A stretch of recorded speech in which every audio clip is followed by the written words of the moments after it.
Pernahkah kau membayangkan ditugaskan mengajar di sebuah desa terpencil, desa yang bahkan tak pernah tercatat di peta? Di sana, semua tampak biasa, hingga kau menyadari murid-muridmu bukan manusia. Dan ketika kau ingin pulang, sudah terlambat, karena pintu keluar tak pernah ada.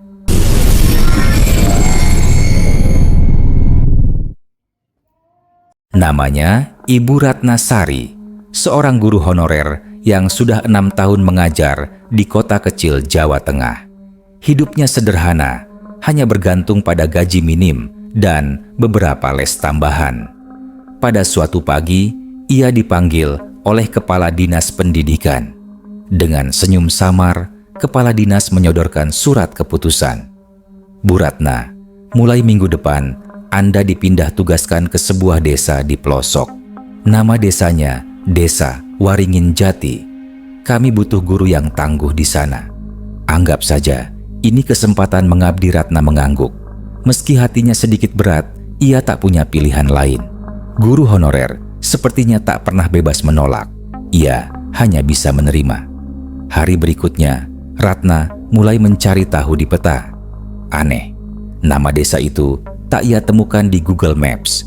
Ia hanya mendapat arahan samar dari seorang pegawai tua di kantor dinas.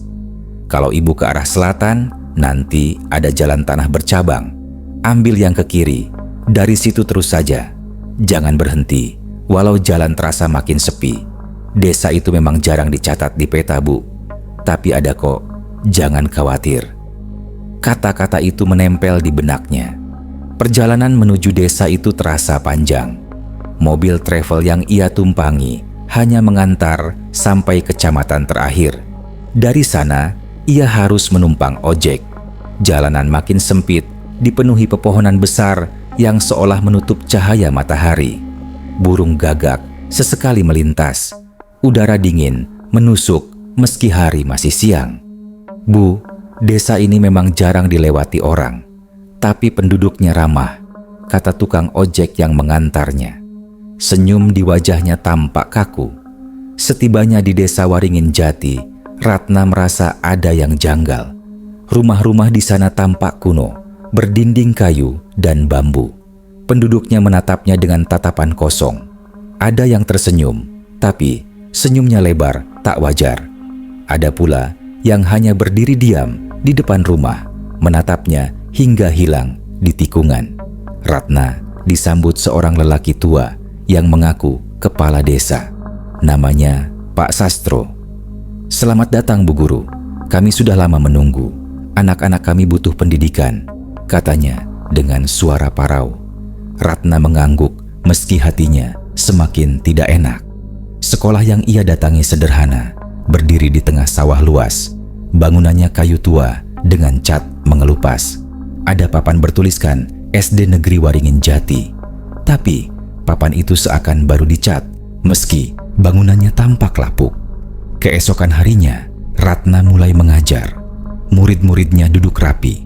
Namun ada yang aneh. Mata mereka terlalu hitam, hampir tak tampak putihnya. Beberapa murid duduk kaku, seakan tubuhnya kering. Saat Ratna memperkenalkan diri, mereka serentak tersenyum. Senyuman yang membuat bulu kuduknya berdiri. Satu anak bernama Siti bertanya dengan suara pelan, "Bu Guru, kalau ibu betah, jangan pernah coba pulang sebelum waktunya ya." Ratna tersentak. "Maksudmu apa, Nak?" Anak itu hanya menunduk, sementara murid-murid lain terkikik pelan. Suara mereka menggema aneh di dalam ruangan kelas yang sempit. Malam harinya, Ratna tidur di rumah kecil yang disediakan warga. Ia sulit memejamkan mata. Di luar jendela, terdengar langkah kaki berulang kali. Ketika ia intip, tak ada siapa-siapa. Tapi ia yakin ada bayangan hitam melintas cepat di bawah pohon beringin besar di dekat sekolah.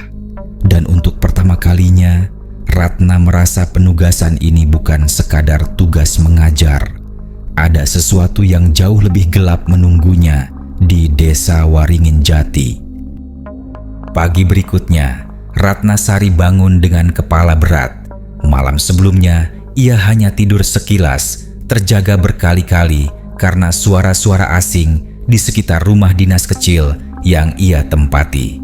Sekilas ia yakin mendengar ada yang mengetuk pintu perlahan, namun ketika diperiksa tak ada siapapun. Di kejauhan, suara lolongan anjing sayup-sayup terdengar, padahal kemarin ia tak melihat seekor pun anjing berkeliaran di desa. Ratna menyiapkan diri untuk hari keduanya mengajar di SD Negeri Waringin Jati. Ia berusaha menepis perasaan tidak nyaman. Mungkin hanya sugesti, pikirnya. Namun, semakin ia melangkah mendekati sekolah, hawa dingin menusuk semakin kuat. Kabut tipis menyelimuti halaman sekolah meski matahari sudah tinggi. Murid-murid sudah duduk di bangku masing-masing. Ada sekitar 18 anak. Mereka mengenakan seragam putih merah, namun warnanya kusam, seperti pakaian lama yang tak pernah benar-benar dicuci. Ratna memperhatikan wajah mereka satu persatu. Semuanya menatap lurus ke arahnya, tanpa berkedip, seperti patung hidup. "Selamat pagi, anak-anak," sapa Ratna dengan suara bergetar. "Selamat pagi, Bu Guru," jawab mereka serempak. Suaranya pelan namun bergema, seolah berasal dari ruangan lain. Hari itu Ratna mengajar pelajaran bahasa Indonesia. Ia meminta mereka membaca teks sederhana. Namun ada sesuatu yang aneh. Suara mereka tidak selaras dengan gerakan mulutnya. Mulut anak-anak itu bergerak lambat, namun suara bacaan terdengar jelas dan cepat, seperti suara orang dewasa yang bergema dari balik dinding. Ratna mencoba tetap tenang. Ia menunjuk seorang anak bernama Joko untuk membaca. Joko berdiri, namun cara berdirinya kaku, seperti boneka kayu yang dipaksa bangun. Saat ia mulai membaca, suaranya berubah parau, berat, jauh dari suara anak kecil. "Di sebuah desa, hiduplah seekor." Ratna hampir menjatuhkan buku dari tangannya. Suara itu lebih mirip suara pria tua yang sedang sekarat daripada suara bocah kelas 3 SD. Murid-murid lain menyeringai. Gigi mereka tampak lebih tajam dari biasanya. Ratna menelan ludah. Ia berusaha mengalihkan perhatian. "Baik, sekarang kita menulis karangan sederhana tentang keluarga kalian." Anak-anak menunduk, mengambil pensil. Suara goresan pensil memenuhi ruangan. Namun, ketika Ratna mengintip buku salah satu murid, darahnya seakan berhenti mengalir. Tulisan itu bukan tentang keluarga biasa. Di kertas lusuh itu, Siti menulis, "Bapakku bukan manusia. Ia tinggal di bawah tanah. Setiap malam, ia memanggil namaku dari lubang sumur. Ibuku tidak pernah ada. Yang ada hanya wanita berambut panjang yang menemaniku tidur." Ratna mundur satu langkah. Tangannya bergetar. Ia beralih ke buku murid lain. Isinya lebih menyeramkan. "Ayahku suka memakan daging. Dia bilang, kalau Bu Guru enak dimakan." Aku ingin mencoba nanti. Ratna langsung menutup buku itu. Nafasnya memburu. Murid-murid menatapnya lekat-lekat, seolah mereka tahu ia baru saja membaca rahasia mereka. Bel, tanda istirahat, berbunyi. Anehnya, tidak ada lonceng di sekolah itu. Suara bel terdengar nyaring, tapi Ratna tak tahu dari mana asalnya. Murid-murid berbaris keluar kelas dengan rapi. Namun Ratna memperhatikan sesuatu yang membuatnya hampir pingsan. Bayangan mereka tidak mengikuti tubuhnya. Beberapa anak bahkan berjalan tanpa bayangan sama sekali. Di halaman sekolah, ia duduk di bangku kayu tua, mencoba menenangkan diri. Saat itulah Pak Sastro, kepala desa, mendekat. "Bagaimana Bu Guru? Anak-anak rajin bukan?" tanyanya dengan senyum aneh. Ratna mengangguk pelan. "Mereka unik, Pak." "Ah, syukurlah. Kami memang butuh guru seperti Ibu. Tapi ingat satu hal, jangan pernah tinggalkan desa ini sebelum waktunya. Kalau tidak, mereka akan marah." Ratna terdiam. Ucapan itu membuat tubuhnya merinding. Malam harinya, Ratna kembali sulit tidur. Ia mendengar suara anak-anak bernyanyi di luar rumah. Lagu itu lirih, namun syairnya membuatnya gemetar. Bu guru jangan pulang, bu guru jangan lari, kalau pulang darahmu kami cari. Ratna menutup telinganya dengan bantal. Air matanya menetes. Ia baru sadar, tugas ini bukan lagi soal mengajar. Ia terjebak di desa yang tak tercatat di peta, dikelilingi makhluk-makhluk yang menyamar sebagai murid. Dan semakin lama ia bertahan, semakin besar kemungkinan ia tak akan pernah keluar hidup-hidup. Hari ketiga di desa Waringin Jati terasa lebih berat dari sebelumnya. Ibu Ratna bangun dengan wajah pucat, matanya sembab karena hampir semalaman ia tidak tidur. Bayangan suara nyanyian anak-anak itu masih menghantui kepalanya.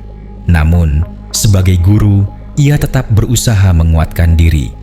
Ia yakin kalau ia menyerah, ia justru akan semakin lemah di hadapan mereka. Pagi itu, ia berjalan menuju sekolah melewati jalan setapak yang sama. Kabut tebal menutupi pandangan hingga hanya beberapa meter di depan yang terlihat jelas. Di kanan kiri jalan, pepohonan beringin tua berdiri seperti penjaga. Dari sela-sela akar besar, Ratna beberapa kali melihat kilatan mata merah yang menatapnya. Ia menoleh cepat, namun tak ada apapun selain batang pohon berlumut. Sesampainya di sekolah, ia menemukan murid-murid sudah berdiri berbaris rapi di halaman. Wajah mereka tampak lebih pucat daripada kemarin. Kulit mereka seolah semakin pudar warnanya, seperti kain putih yang terendam air terlalu lama. "Selamat pagi, Bu Guru." Suara mereka serempak, kali ini lebih lirih, hampir seperti bisikan. Ratna berusaha mengajar seperti biasa, meski setiap detik ia dihantui rasa ingin kabur. Ia menulis soal di papan tulis, namun setiap kali ia membalik badan, ia mendapati murid-murid itu bergeser tanpa suara, mendekat ke mejanya. Ketika ia kembali menatap mereka, posisi mereka sudah kembali rapi, seolah-olah mereka bermain dengan waktu. Di sela jam pelajaran, Ratna memberanikan diri bertanya kepada Siti. "Siti, boleh Bu Guru tahu kenapa desa ini tidak ada di peta?" Siti menatapnya dengan mata hitam legam, lalu tersenyum samar. "Karena desa ini sudah lama mati, Bu. Yang Ibu lihat hanya sisa-sisa. Kalau Ibu tetap tinggal, Ibu akan jadi bagian dari kami." Ratna tercekat. Ia ingin menolak, tapi mulutnya keluh. Siang itu, Ratna memutuskan untuk mencari jawaban sendiri. Ia mendatangi rumah Pak Sastro, kepala desa. Rumah itu lebih besar dibandingkan rumah warga lain, namun kondisinya sama renta. Dinding kayu menghitam, atap ijuk bocor di beberapa sudut. Pak Sastro menyambutnya dengan ramah, seperti biasa. "Ada yang ingin ditanyakan, Bu Guru?" tanyanya sambil menyuguhkan teh hangat. Ratna menggenggam cangkir, tangannya gemetar. "Pak, saya cari di Google Maps, desa ini memang tidak ada. Bahkan di peta kecamatan pun tidak tercatat. Sebenarnya, desa ini apa, Pak?" Pak Sastro tertawa pelan, suara tawanya berat dan serak. "Desa ini memang tidak ada di peta manusia, Bu. Tapi ada di peta lain, peta yang tak bisa dibuka siapa saja. Hanya orang-orang tertentu yang dipanggil bisa sampai ke sini. Dan Ibu termasuk yang terpilih." "Terpilih?" Ratna meneguk ludah. "Untuk apa?" "Untuk menjadi guru mereka. Anak-anak kami butuh belajar agar bisa menyamar dengan baik di dunia manusia." Darah Ratna seolah berhenti mengalir. "Menyamar?" Pak Sastro menatapnya lekat, mata tuanya memancarkan kilau merah samar. "Ya, mereka bukan anak-anak biasa, Bu. Mereka keturunan penghuni desa ini yang sudah mati puluhan tahun lalu. Mereka butuh ilmu agar bisa hidup di dunia manusia, makan bersama manusia, bekerja di antara manusia tanpa ketahuan. Dan Ibulah yang akan mengajari mereka. Itu tugas Ibu." Sekarang Ratna terdiam, keringat dingin mengalir di pelipisnya. Ia ingin berteriak, tapi suaranya lenyap di kerongkongan. Malamnya, Ratna mencoba menghubungi keluarganya lewat ponsel. Namun, sinyal hilang total.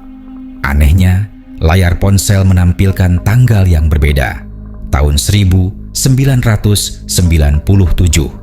Ia menyalakan ulang, tapi hasilnya sama. Setiap kali ia mencoba menelepon, terdengar hanya suara nafas berat dari seberang. Ia menulis pesan panjang, berharap terkirim, namun layar ponselnya tiba-tiba menampilkan tulisan asing berwarna merah. "Jangan coba kabur." Ratna menjatuhkan ponselnya. Jantungnya berdegup kencang. Ia mulai sadar, desa ini bukan hanya tidak ada di peta. Desa ini seperti berada di dimensi lain, terjebak antara dunia orang hidup dan orang mati. Malam semakin larut. Dari jendela rumah dinasnya, ia melihat murid-muridnya berdiri berjajar di halaman sekolah, menatap rumahnya dalam diam. Mereka tidak bergerak, hanya berdiri kaku dengan wajah pucat. Bulan merah menggantung di langit, membuat sosok mereka tampak semakin menyeramkan. Di tengah rasa takutnya, Ratna mulai berbisik pada dirinya sendiri. "Aku harus keluar dari sini, apapun caranya. Kalau tidak, aku akan jadi bagian dari mereka." Namun, ia tak tahu, setiap pikiran kaburnya sudah dibaca oleh mereka. Dan semakin ia berniat melawan, semakin besar bahaya yang menunggunya di desa Waringin Jati. Pagi keempat, Ratna terbangun dengan tubuh lemas. Semalam, ia kembali dikepung suara-suara aneh. Ada yang mengetuk jendela berulang kali. Meski ketika ia buka, tak ada siapapun di luar. Bahkan, ia sempat melihat Siti berdiri di halaman rumahnya, menatap ke arahnya tanpa berkedip. Padahal seharusnya semua anak sedang tidur di rumah masing-masing.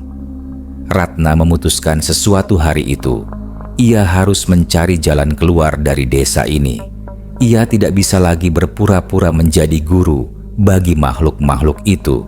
Namun, sebelum sempat merencanakan apapun, ia tetap pergi ke sekolah. Ia sadar bila ia tiba-tiba tidak hadir, murid-murid itu bisa saja datang mencarinya. Dan Ratna tidak ingin membayangkan apa yang akan terjadi bila mereka menemukan niatnya kabur.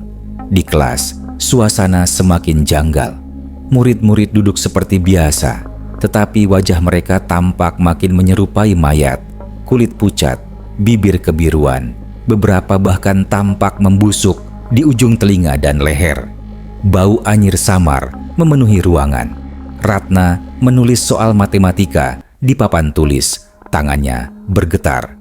"Anak-anak, coba kerjakan latihan ini." Namun, alih-alih membuka buku, mereka hanya menatap Ratna dengan mata kosong. Suara serempak keluar dari mulut mereka, seperti gema dari dasar sumur. "Bu guru mau pergi." "Ya, Bu guru mau lari dari kami." Ratna membeku di tempatnya. "Tidak, Ibu tidak kemana-mana." Siti berdiri dari bangkunya. Tubuhnya kaku, seperti ditarik oleh tali tak kasat mata. Ia tersenyum, tapi senyum itu terlalu lebar hingga hampir mencapai telinganya. "Kalau Bu guru lari, kami akan ikuti. Bayangan kami ada di mana-mana. Kami akan cari Ibu sampai dapat murid-murid lain tertawa kecil, namun suara mereka bergema panjang, seperti ada puluhan suara lain menirukan tawa itu dari balik dinding." Ratna segera menutup buku dan berpura-pura melanjutkan pelajaran. Tapi pikirannya hanya satu, malam ini ia harus mencoba keluar dari desa. Malam pun tiba. Ratna berkemas diam-diam. Ia hanya membawa tas kecil berisi dompet, ponsel, dan beberapa pakaian. Ia menunggu hingga tengah malam saat suasana benar-benar sepi. Dengan langkah pelan, ia keluar dari rumah dinasnya. Namun, jalan desa itu tidak seperti biasanya. Kabut pekat menutupi pandangan, dan rumah-rumah warga tampak kosong. Jendela mereka terbuka menganga, gelap gulita di dalamnya. Ratna berlari ke arah jalan tanah yang pertama kali ia lewati bersama tukang ojek. Beberapa menit kemudian, ia mendengar langkah kaki dari belakang. Pelan, teratur, tapi banyak. Ia menoleh. Di balik kabut, terlihat murid-muridnya berjalan beriringan, menatap lurus ke arahnya. Mata mereka merah menyala. Pakaian putih merah berkibar tertiup angin, namun kaki mereka tidak menyentuh tanah. "Bu Guru, jangan lari." Suara mereka bersatu, menggema. Ratna panik. Ia mempercepat langkah, bahkan berlari. Nafasnya terengah, jantungnya hampir pecah. Namun jalan setapak itu terasa tak berujung, berputar-putar, seperti membawa Ratna kembali ke tempat yang sama. Ia sempat melihat papan kayu bertuliskan, "Selamat datang di Desa Waringin Jati." Padahal ia sudah meninggalkan desa itu. Anehnya, papan itu terus muncul setiap kali ia merasa sudah jauh. Ratna menangis ketakutan. "Tolong, aku hanya ingin pulang." Tiba-tiba, dari kegelapan, muncul sosok Pak Sastro. Ia berdiri di tengah jalan, tubuhnya lebih tinggi daripada biasanya. Matanya merah menyala. Suaranya berat, menggema. "Bu Guru, jangan melawan. Desa ini sudah memilihmu.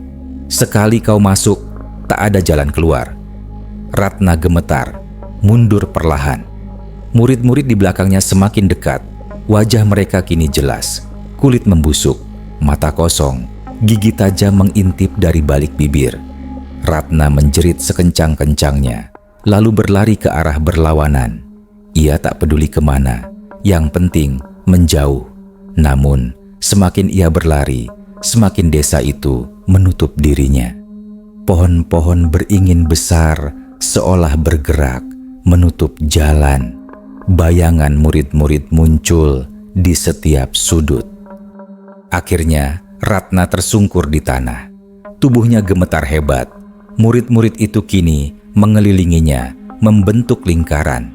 Mereka bersenandung pelan, lagu yang sama seperti malam sebelumnya. "Bu Guru jangan pulang, Bu Guru jangan lari. Kalau pulang, darahmu kami cari." Pak Sastro berjalan mendekat. Wajahnya kini bukan lagi manusia. Kulitnya keriput seperti kain tua, mulutnya penuh gigi hitam, dan dari tubuhnya keluar bau busuk tanah basah. Ratna menutup mata, berdoa sekuat tenaga. "Ya Allah, selamatkan aku." Namun saat ia membuka mata, ia sudah kembali berada di dalam rumah dinasnya. Jendela masih terbuka, lampu minyak masih menyala. Semua seolah mimpi. Tapi di lantai dekat kakinya ada bekas jejak kaki kecil berlumpur, berderet dari pintu masuk menuju ranjangnya. Itu bukan mimpi. Mereka benar-benar sudah masuk ke rumahnya. Malam itu, Ratna tidak bisa tidur. Jejak-jejak kaki kecil berlumpur yang muncul di lantai rumah dinasnya terus menghantui pikirannya. Ia yakin para muridnya masuk tanpa membuka pintu, tanpa suara, hanya untuk menunjukkan bahwa mereka bisa datang kapan saja. Ia mulai merasa tak ada tempat aman di desa itu. Pagi berikutnya, Ratna memutuskan untuk tidak langsung ke sekolah. Ia keluar rumah lebih awal, berjalan menyusuri jalan desa. Penduduk yang biasanya hanya berdiri menatapnya kini semakin aneh. Ada seorang perempuan tua menenun di teras rumah, tapi wajahnya pucat tanpa mata. Hanya cekungan gelap. Ada seorang pria muda duduk di pos ronda, tubuhnya kaku, dan saat Ratna melintas, kepalanya perlahan berputar hingga 180 derajat, tetap menatapnya.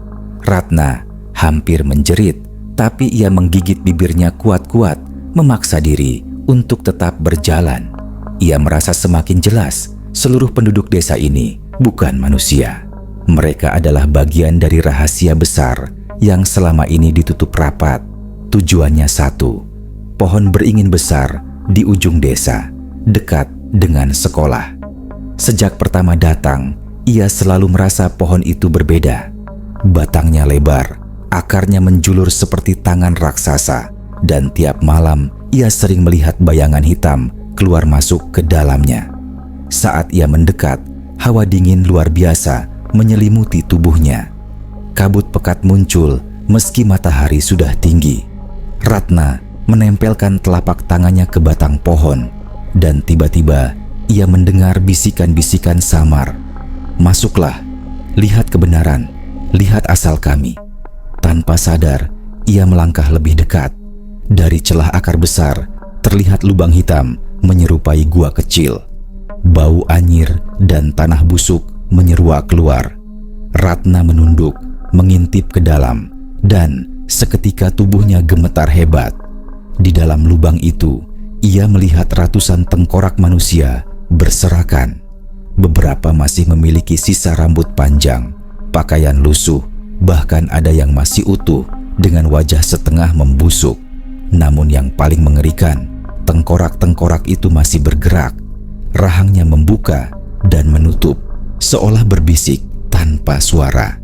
Ratna mundur dengan wajah pucat pasi. Ia hampir jatuh, tapi suara dari belakang membuatnya membeku. "Bu Guru sudah menemukan rahasia kami rupanya." Ratna menoleh. Di sana berdiri Pak Sastro, kali ini tanpa topeng manusia.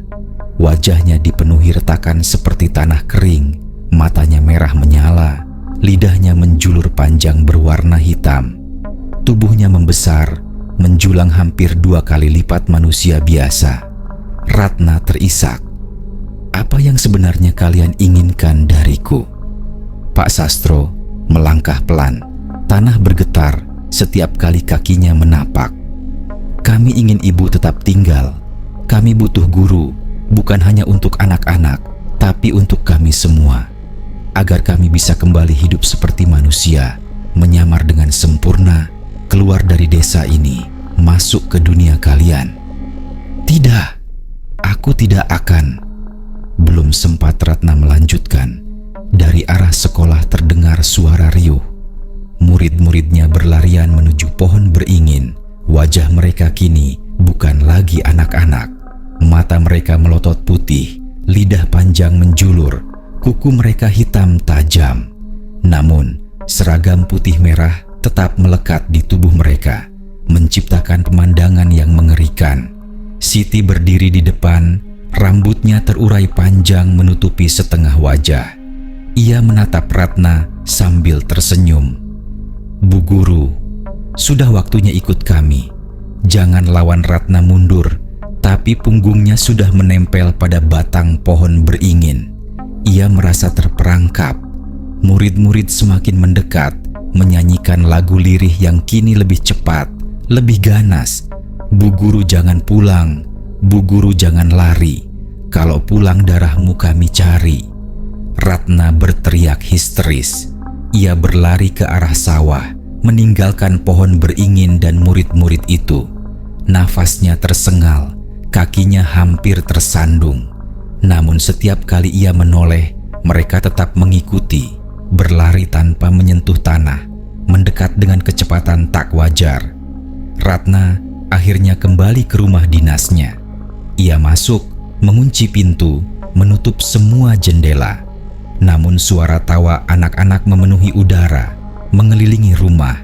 Dari celah jendela, ia melihat puluhan mata merah menyala dalam gelap, menatap ke arahnya. Malam itu, Ratna hanya bisa duduk di sudut kamar, memeluk lutut, tubuhnya gemetar hebat. Ia tahu, waktunya hampir habis. Desa ini tidak akan membiarkannya pergi begitu saja. Dan ia mulai sadar, kalau ia tidak menemukan jalan keluar sebelum besok, mungkin ia akan selamanya menjadi bagian dari desa Waringin Jati. Malam kelima di desa Waringin Jati adalah malam yang paling panjang dalam hidup Ratna. Ia tidak tidur sama sekali. Suara tawa anak-anak, bisikan dari luar jendela, hingga bayangan-bayangan yang bergerak di langit-langit kamarnya membuat tubuhnya hampir lumpuh karena ketakutan. Ia tahu esok pagi ia harus mengambil keputusan. Bertahan berarti menyerahkan diri menjadi bagian dari mereka. Kabur berarti mempertaruhkan nyawa. Saat fajar datang, Ratna memberanikan diri keluar rumah. Desa masih diselimuti kabut dan suasana anehnya begitu hening. Tak ada seorang pun warga yang terlihat. Jalan tanah yang biasanya ramai dengan tatapan kosong kini benar-benar sunyi. Ratna menuju sekolah.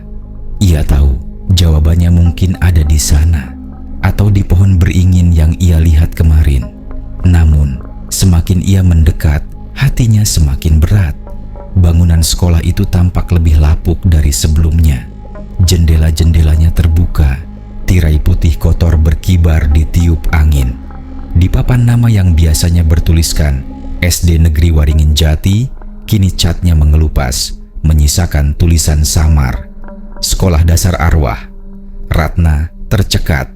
Di halaman, murid-muridnya sudah berbaris rapi, meski hari masih pagi. Wajah mereka kali ini sama sekali bukan wajah anak-anak. Kulit mereka menghitam, mata kosong, lidah panjang terjulur, namun seragam putih merah tetap melekat. Mereka menunduk dalam, lalu berseru serempak dengan suara bergema. "Selamat datang, Bu Guru." Hari ini pelajaran terakhir. Ratna berbalik, ingin kabur, tapi di belakangnya sudah berdiri Pak Sastro. Wajahnya semakin menyeramkan. Setengah wajahnya telah hilang, hanya menyisakan tengkorak dengan gigi hitam menganga. "Ibu tak bisa pergi. Desa ini menelan siapapun yang masuk. Dan Ibu, Bu Ratna, adalah bagian terakhir yang kami butuhkan." "Apa maksudmu? Kenapa aku?" Ratna memohon, suaranya bergetar. Pak Sastro tersenyum menyeramkan. "Karena kami butuh seseorang dari dunia manusia untuk membuka jalan. Dengan ilmu yang kau ajarkan, anak-anak ini akan bisa keluar dari desa. Tapi sebelum itu, mereka harus mengikatmu di sini agar pintunya tetap terbuka." Ratna gemetar hebat. Ia mulai berlari ke arah pohon beringin. Ia tahu kalau ada jalan keluar, pasti di sana. Murid-murid mengejarnya. Langkah mereka tidak menapak tanah, melayang cepat. Suara tawa mereka memenuhi udara, semakin keras, semakin dekat. Ratna sampai di pohon beringin. Lubang besar di antara akar kembali menganga. Ia menatap ke dalam, melihat tengkorak-tengkorak itu bergerak, kini dengan jelas memanggil namanya. "Ratna, Ratna, masuklah, pulanglah bersama kami." Ratna menjerit, "Aku ingin pulang, aku bukan milik kalian." Tiba-tiba, cahaya putih muncul dari dalam lubang. Untuk sesaat, Ratna merasa itu jalan keluar. Ia memberanikan diri melompat masuk, meski tubuhnya bergetar hebat. Gelap, dingin, bau tanah busuk menyelimuti. Ia merangkak, berusaha mencari arah. Namun, suara anak-anak terus menggema di sekelilingnya. Lagu itu kembali terdengar, semakin keras, semakin menusuk telinga. "Bu Guru jangan pulang, Bu Guru jangan lari. Kalau pulang darahmu kami cari." Ratna berlari dalam kegelapan. Nafasnya terengah, matanya berair. Hingga akhirnya, ia melihat cahaya samar di ujung lorong tanah itu. Dengan sisa tenaga, ia melesat ke arah cahaya. Dan tiba-tiba, ia terlempar keluar. Ratna jatuh tersungkur di aspal jalan raya. Terik matahari menyambutnya. Di sekitarnya, mobil dan motor melintas. Orang-orang menatapnya bingung. Ratna menangis histeris. Ia berhasil keluar. Ia selamat. Atau setidaknya, begitu pikirnya. Beberapa minggu kemudian, Ratna kembali ke rumah keluarganya di kota. Ia berusaha melupakan desa itu. Namun setiap malam, ia tetap terbangun oleh suara nyanyian anak-anak. Di kaca kamar, sering muncul jejak tangan kecil berlumpur. Hingga suatu hari, seorang tetangganya memanggil, "Bu Ratna, anak-anak ibu rajin sekali. Ya, mereka sering saya lihat main di halaman. Seragam putih merahnya lucu sekali. Tapi, kok matanya aneh ya?" Ratna langsung pucat pasi. Ia berlari masuk ke rumah, menutup pintu, tubuhnya gemetar hebat. Di ruang tamu, ia mendengar suara ramai. Saat ia menoleh, belasan anak berseragam putih merah duduk rapi di lantai, menatapnya dengan senyum lebar. Di antara mereka ada Siti dan Joko. "Selamat pagi Bu Guru," suara mereka serempak. "Kami sudah ikut pulang. Bukankah ibu janji akan selalu bersama kami?" Ratna menjerit, histeris, suaranya memecah malam. Namun, tidak ada yang mendengar. Karena sejak hari ia keluar dari desa Waringin Jati, Ratna bukan lagi bagian dari dunia manusia. Ia sudah menjadi milik mereka. Sejak hari itu, Bu Ratna tak pernah benar-benar kembali. Konon, di beberapa sekolah kosong, sering terdengar suara anak-anak menyanyi pelan, menyebut nama gurunya. Dan kalau kau dengar nyanyian itu di malam hari, berdoalah. Mungkin giliranmu yang akan mereka ajar.